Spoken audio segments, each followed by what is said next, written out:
කොහොමද යාළුවනේ ඔයාලට ගොඩක් ආදරෙන් පිළිගන්නවා මගේ YouTube channel එකට.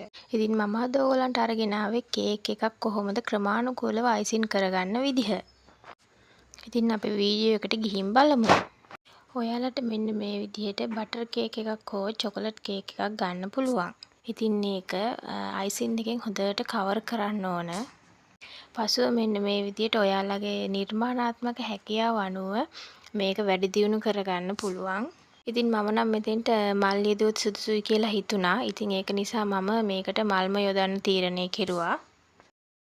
පසුව මේ විදිහට සෙල්ලම් කාර් එකක් උඩින් තිබ්බා.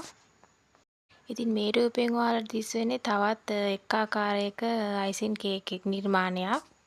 ඉතින් මේකත් ටිකක් වෙනස් විදිහකට කරපු නිර්මාණයක්. ඔයගොල්ලන්ටත් දැන් පේනවා ඇති. ඉතින් මෙන්න මේ විදිහට මල් වට්ටියක් වගේ ආකාරයෙන් තමයි මම මේක නිර්මාණය කරන්න හදන්නේ. ඉතින් ඔයාලගේ නිර්මාණාත්මක හැකියාව අනුව මේක එක එක්කෙනාට වෙනස් වෙන්න පුළුවන්.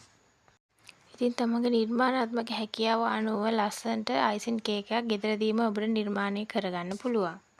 තවත් වීඩියෝ එකකින් හමු වෙනකම් ඔයාලට සුබ දවසක්. පරිස්සමින් ඉන්න.